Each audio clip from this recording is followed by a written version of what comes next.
Here is a step-by-step guide to help you register for DCB Bank Internet Banking. How to find the customer ID or the user ID.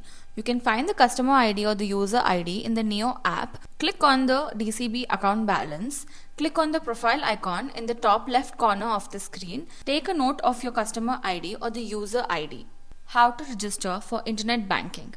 Once you have your customer ID or the user ID, please follow the steps. Visit the official DCB Internet Banking website, click on Login, choose DCB Personal Internet Banking, click on Forget Password, select Using Debit Card Details, submit, fill in all the details, do not forget to agree to the terms and conditions, check the list and click on Submit.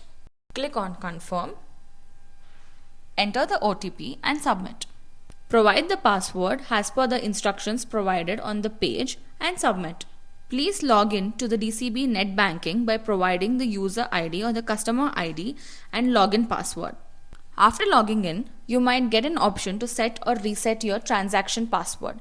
Kindly ignore that and navigate to General Services. Then select Reset or Forget Transaction Password and reset your password using your DCB Neo debit card details. And you're all done.